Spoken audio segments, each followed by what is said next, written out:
G'day guys, this week we're here with the Ford Ranger plug-in hybrid. This car is, well, it's a bit of a mystery because I don't know who would buy it, not because it's a bad car, but it just doesn't quite add up to me, and let me explain. So, the car itself that we're reviewing is the Stormtrak. This car here has this price right now, which you will see up on the screen, and for a little bit more, you can actually get a Ford Ranger Raptor for this price on the screen. Now, it's not the same car, I get it, right? So this versus this, two very separate prices.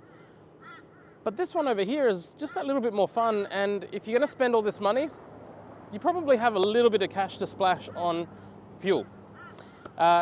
That being said, if you don't want to spend quite as much, but you still want some creature comforts like this car, potentially you could look at a V6 diesel version of the Ford Ranger, or you could look at the 4-cylinder version of the diesel Ranger as well. Now, because we are reviewing a car for Ford, Ford does allow us to actually tell you what our actual opinion is. Most brands do, but some of the competitors against this car don't quite like it when you tell a few things about their cars, so I'll leave it there.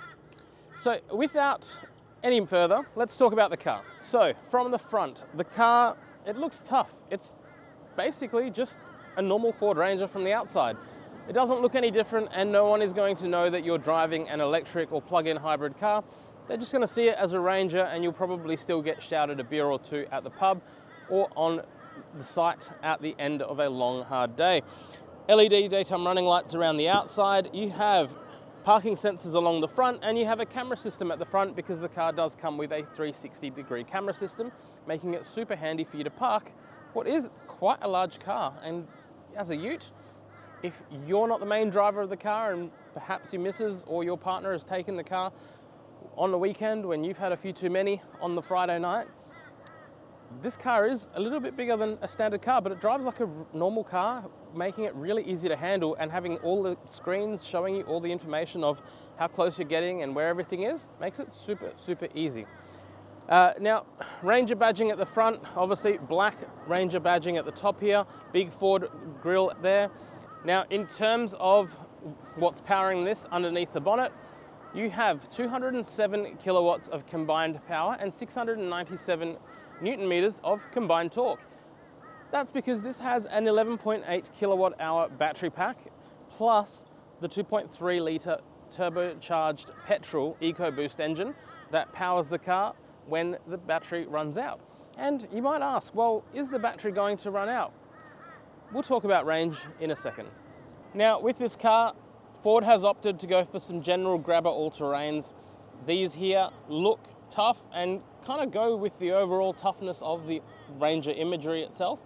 They are an 18-inch alloy wheel and tyre combination, meaning that if you wanted to upgrade these, you're going to have plenty of options in the off-road 18-inch tyre range. So you're going to be spoilt for choice when it comes to that. Big side markers that say plug-in hybrid electric vehicle, so that you know that it's a plug-in hybrid. And of course, the mirrors have the 360-degree camera systems on the outer two sides. Now, one thing to point out with these mirrors, they have opted for a gloss black casing. I'm not a fan of it on four-wheel drives. I feel like it scratches really easily. A matte would have looked really nice against this color, but overall, it's pretty good. Now, this Stormtrak edition, which is what we're reviewing, has big Stormtrak badging and of course a unique color that is unique to this car. Plus a list of other colors that you can get listed right here, right now. Further along, you have side steps, normal big tough door handles. They open and close really easily. At the top, you have roof rails, which will allow you to install roof racks or a flat platform or your rooftop tent. Whatever you're doing, it's got plenty of capacity at the top there. Moving back, you have this mini sailplane type design here with some good tie-down areas just here. As you move further along this sailplane, that's obviously there for your roller cover. The roller cover is electric, but it does have some channels that run along the side there, which make it really handy if you want to put some other accessories on top, perhaps some crossbars or a platform on the back for your rooftop tent. Now at the back of the car, of course, it has the tub liner, plus the car itself comes with these cool clamp designs here. So these are spring loaded and just allow you to clamp up whatever you're working on if you need to cut things, trim things to size. You will notice that there's no tape measure visible here. It still is there, it's just covered up by this little piece here that's been designed for the roller cover, which is a little bit of a shame because I feel like that should have just been designed to kind of fit around that tape measure. But if you lift up the edges slightly, you will see the numbers just there. So I guess if you don't have a tape measure and you do need to measure twice, cut once, you can still do it. Cup holders on the outer two sides like every tailgate that's on the market, and the cool thing with this being electric, it will open the whole tailgate up for you, revealing what is really important with the Pro Power on board system that Ford has, which means you have two outlets in the back plus one inside the car that allow you to run any power tools or anything that you need on site, removing the need for you to actually have a generator with you. That being said, the car itself loses a little bit of capacity in the tub. You still get the width of being able to fit a pallet in there, but as you can see, the floor itself is a little bit raised, allowing for obviously that battery. Now, let's talk about the EV numbers on this car because, well, if you're going to spend a lot more than the petrol equivalent of the Ford Ranger, you need to make some cost savings, or you need to be able to tick at least a box saying that you feel good being green, even though it might just be so you can win a job contract. So here's the figures. If you drove this car for 11.8 kilowatt hours on the EV only function, it would cost you $3.19 at my current electricity rate, which is 27 cents per kilowatt hour. If it was solar, you would assume that the EV charging cost would be free. So there is an advantage there for 37 kilometers of your driving versus the claimed NEDC range of about 50 kilometers, which I've not been able to get anywhere near. For the plug-in hybrid mode, where your electric system is assisting the petrol system and reducing the combined fuel consumption, that drops your fuel consumption down to between 2.5 litres and 2.8 litres per 100 kilometres. Now, I've worked that out to be a fuel cost for that same equivalent drive of a cost of between $4.80 and $5.10. That only is applicable for the first 100 kilometers of driving. After that, it switches just to full petrol. But if you're just running on petrol because you can't be bothered charging it for that 37 kilometers, which I feel is like this car is likely to end up, you would end up with a fuel-only cost of $7 for the equivalent 37 kilometers traveled. So you're not saving a huge amount, but compared to just running it on petrol only, you are halving your first 37 kilometers of driving on a daily basis. Best case scenario, you're shaving off $2 per 100 kilometers that you drive if you are only driving that 100 kilometers on the charged status, and that's accounting for the cost of the electricity and the cost of the petrol for that period. So I actually think that the plug-in hybrid on this isn't actually that bad because it gives you a range. Like I said, it's going to cost you about, let's say, $5 to do 100 Ks for the day instead of $7. That allows you to get in the car, charge your battery the night before when you plug in at home, go to work. If you're a tradie, you might only travel within 100 Ks of your house to get to your job site.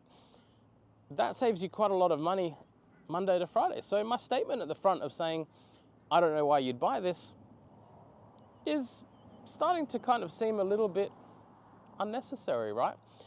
And I think that's where you'd need to break it down. You'd need to sit down, you'd need to work out, okay, this is how much I'm gonna spend if I have a petrol-only experience, or this is how much my first 100 kilometers of driving are gonna cost me on a plug-in hybrid experience. And this is my cost if I'm just using electrical power for the first 37 kilometers of driving in a day, which is still saving you some money. So it's not something to be sneezed at.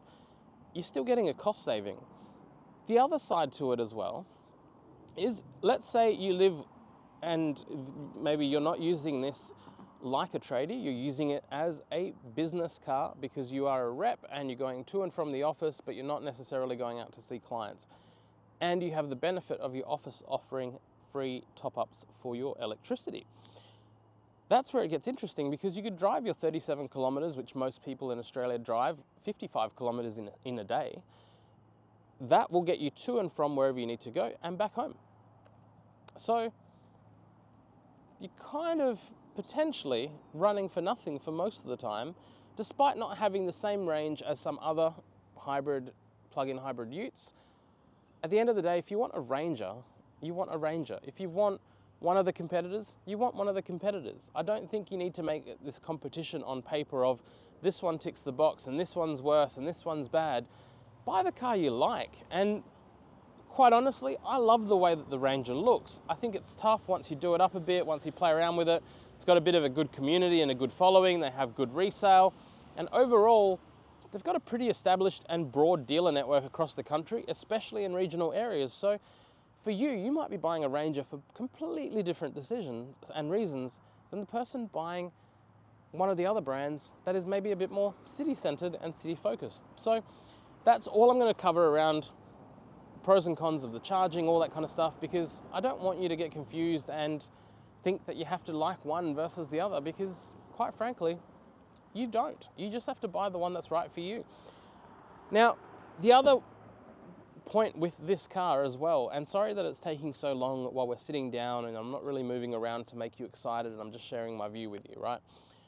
But if you're buying a diesel Ranger or any diesel car, you're going to have to factor in AdBlue costs, because after a certain point you're going to have that additional servicing costs, and you're going to need to maintain your DPF system by going on longer drives. Now, if you're only doing city driving and you're using a ute as a tax deduction, like many people actually do, you might not want a diesel version and you might actually be better off with a petrol version. So another layer of food for thought. Let's get on with the rest of the review. If it took too long, let me know in the comment section. I really don't care. I'm here to tell you some information. You're here to make a decision. Now, in the back of the Ranger, you're going to have some pretty good legroom, a really good seating position.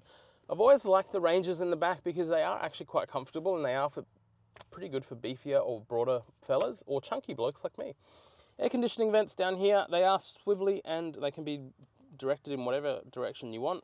Down here, you're going to have your 10 amp output or 230 volt. That there is the indicator to let you know you have USB-A and USB-C, and you also have the household plug outlet just there for you as well. I quite like the way that this is set up in the back here, and I actually really like it.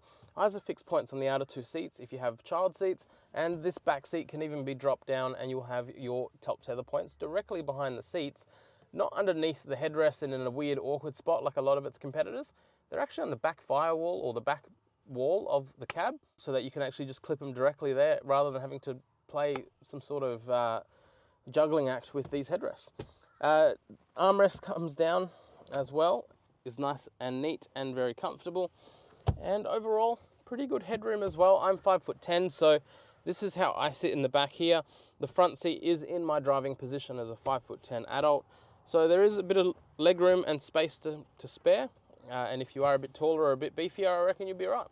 Now, moving into the inside of the Ranger, you have a really nice steering wheel, really good size, visibility nice and clear directly on the instrumentation cluster. Massive digital display here that does your Apple CarPlay, Android Auto. And the beautiful thing about this screen, you can still use the air conditioning controls both as dials or on the screen without having to get out of the Apple CarPlay system, without having to get out of your maps when you're using it. And I think that that's a fantastic design that Ford did, so that it becomes a usable and practical experience by having the additional buttons of the key things such as your temperature control and your fan speed. It also makes life a breeze if you're a tradie and maybe you're wearing gloves, and you're kind of just pressing stuff with that. So that makes it easy. Cup holder just up here in a nice little position. It pops out nicely and it's actually really solid. It's quite well designed. Quite often these feel a little bit cheap and tacky. Your headlight controls are just down here. Indicators on the right hand side and wipers on the left hand side. And compared to some other competitors, this steering wheel is not only height but also reach adjustable. So you'll be able to find your ideal position no matter where you want to be with this car. and I really like it. The only thing that you might want to have in this car is a heads-up display, but at the same time, this speedo over here seems to function really well, and let's face it, if you are a Ranger driver already, you probably don't follow the speed limit anyway, as has been my experience when you're tailgating me from behind. So come around to the side, let's show you what's in the middle. Now, on the inside, you're gonna have some cup holders just here, a French fry or chippy holder just here, depending on whether you're American or Australian watching this. Wireless charging pad over here, some Yeehaw grab handles just here and at the top here, which is really, really handy. Really annoyed that the driver doesn't actually get a grab handle at the top here, but you do get them on every other door and other position, so you're all right. Four-wheel drive modes and controls are all here, and this car is a proper four-wheel drive, and that's what's really good about this plug-in hybrid system. You have the full 3.5 ton towing capacity that the normal Ranger gets, and you have your proper four-wheel drive system with two-wheel high and also four-wheel low and four-wheel high. It's not just an all-wheel drive system that's designed to react with a bit of software to off-road situations. So you have that as well. You have some driving modes over here, and of course the EV mode so that you can function through. Because with the EV mode, you can actually have it so that it only runs on EV. You can have it so that it only runs on petrol and charges that battery.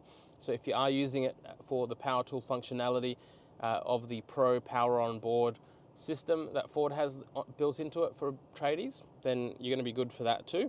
And of course, the gear selector is a normal gear selector. The one thing I have found a little bit annoying is it kind of easily slips into park when you're trying to put it into reverse. So that was one little frustration I had.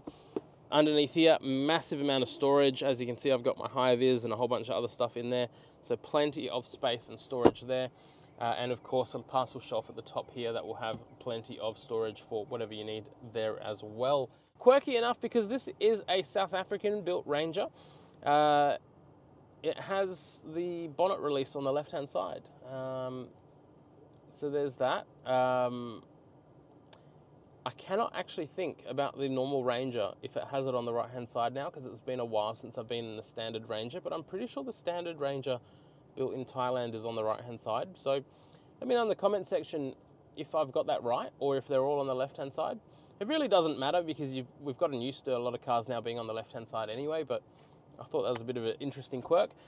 Build quality in here seems exceptional. It is definitely built to the price. Like, it's built as a quality car and a quality ute, despite people's commentary generally around the Ford Ranger and its reliability. A lot of Ford Ranger owners I've spoken to have actually been pretty happy with their utes. So if you're South African and you're watching this, you know, you probably love your Ford Ranger bucky. So, and if you're a Yank, you probably love your Ford Ranger truck too. Up here, you've got sunglass holders and you've got these little kill switches like a fighter jet pilot. You literally can plug in whatever auxiliary inputs you want. You have seen this in other Ford Ranger product. Basically, underneath there is a centralized area where you can just plug in whatever accessories you're putting in, so maybe spotlights, compressors, whatever you want, and then you don't have to wire it from that point all the way into this. This is all pre-wired to that central point, and then you just plug in up to 6 ports, and you can literally just flick them on and off from the top just there, which I really like. Let's go for a drive and see what this car actually drives like and if you should buy one. All right, so let's talk about how it drives, because some people have mentioned that the car drives quite noisily and that the engine itself is quite loud.